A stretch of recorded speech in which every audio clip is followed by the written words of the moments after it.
iniziato il conto alla rovescia per la 29esima edizione di Friuli Doc. Tante conferme, molte novità. Cosa ci può raccontare? Siamo con il vice sindaco Alessandro Venanzi.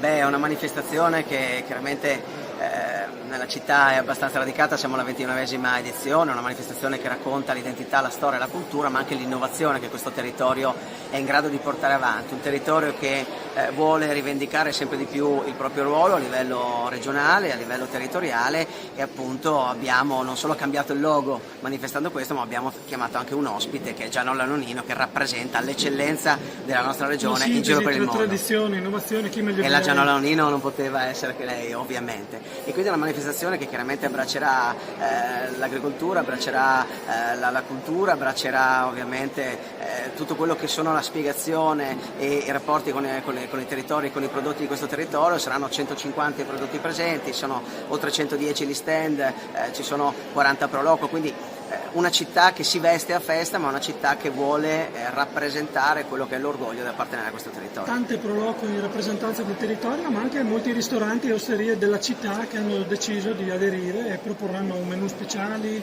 piatti. Friuli Doc nasce proprio lì, nasce nei ristoranti, nasce nelle osterie, realtà che sono veicolo, no, della qualità del nostro territorio durante tutto l'arco dell'anno, e anche in questa occasione ovviamente ci saranno delle attività lì dedicate, grazie al Comitato Osterie, grazie alle associazioni di ristoratori che presenteranno un menù dedicato all'evento. L'assessore regionale Sergio Midiobini non poteva mancare questa presentazione della 29esima edizione di Friuli Doc, che è un grande evento con un'importante valenza anche turistica, e la presenza della regione lo conferma, un'iniziativa importante con promotorismo che per la prima volta sarà in piazza Primo Maggio.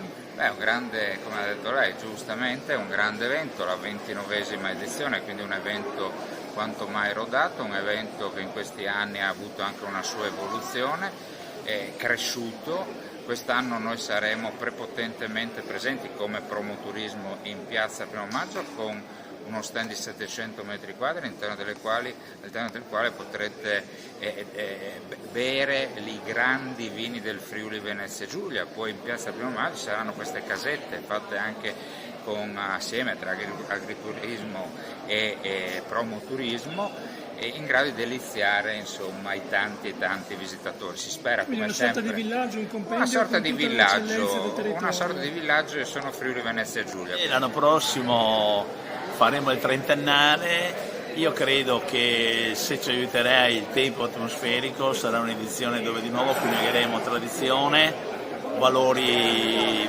della gastronomia friulana, dove unire appunto bellezza della città, i sapori che sappiamo essere unici nella tradizione italiana, e poi l'opportunità anche di valorizzare la cultura friulana. Abbiamo rinforzato il numero di eventi culturali e siamo nella direzione appunto di una riqualificazione anche dal punto di vista degli eventi di ambito culturale e turistico.